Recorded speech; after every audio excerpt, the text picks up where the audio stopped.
Adija Nakalema yali musuubuzi mu katale Busega nga 19 omwezi ogwokusatu omwaka guno. Nakalema yakubwa essasi litamanyiddwa gye lyava. Abasawo mu ddwaliro Mmengo bakizuula nti essasi lyawagamira mu lubuto lwe ne limuyuza n'ebyenda. Ne bantwala mu X-ray yagenda olaba nga mulimu essasi ne bagamba mama mbu mulimu essasi bagenda kunnongoosa. Mama wa Nakalema Bena Namubiru agamba nti yawulira amasasi nga gavuga ekiro.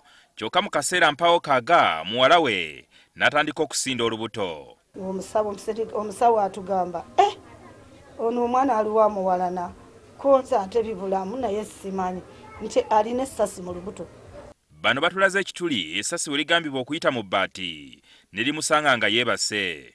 Bano balowooza nti emmundu omwava essasi eryavaako obuzibu buno yandibanga yaba muliraanwa, kyokka nga n'okutuusa kati ekituufu tekinnazuulwa. Nandibadde mmanyi nti chairman yayinza okumanya abantu mu kitundu namwebuuzaako nga naye abyesamba bwesamba. Konze nga mpulira nti mulimu balooya abalina bu pistol. Ebiwandiiko by'abasawo mu ddwaliro Mmengo biraga nti Nakalema yasangibwamu essasi, kyokka nga poliisi mu alipoota yaayo yalaga nti Nakalema yatuusibwako ebisago mu ngeri emenya amateeka. Naye essasi abapoliisi bawaneebule nga bajja ne balitwala, simanyi gye balitwala nange saalirabako. Nakalema agamba newankubadde yalongoosebwa talina mirembe kubanga alumizibwa mu lubuto era abasawo baagala kuddamu kumwekennenya naye talina yadde ekuba ennyonyi. Maama omugongo gunnuma, mu lubuto munnuma, sikyasobola situladde ekintu kizitowa.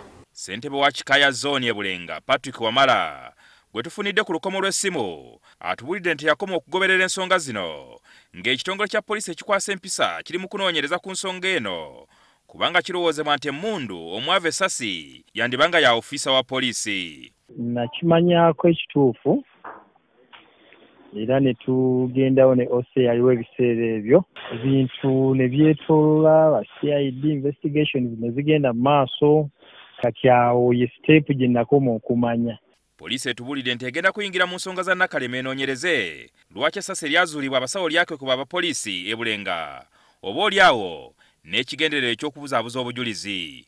Alipoota bangambye zaavaayo n'emmundu bangambye zonna baazitunuula ez'omu kitundu. Kitaasooka kufuna mmundu nti emmundu gundi ye yafulumya essasi lino naye ng'essasi kituufu baaligyamu mu mukyala. N'olwekyo kye tugenda okukola ngenda kwagala okulaba ku fayiro eyo nawawe byakoma tusobole okuba nga omukyala oyo tumufuna tumunnyonnyole ki ekiyinza okuba nga kigenda kuddako. Guno si gwe mulundi ogusoose essasi eritamanyiddwa gye livudde okulumya omuntu nga n'omwaka oguwedde waliwo omwana eyafuna obuvune ku mutwe olw'essasi ery'engeri eno. Jingo Francis, NTV, ku ssaawa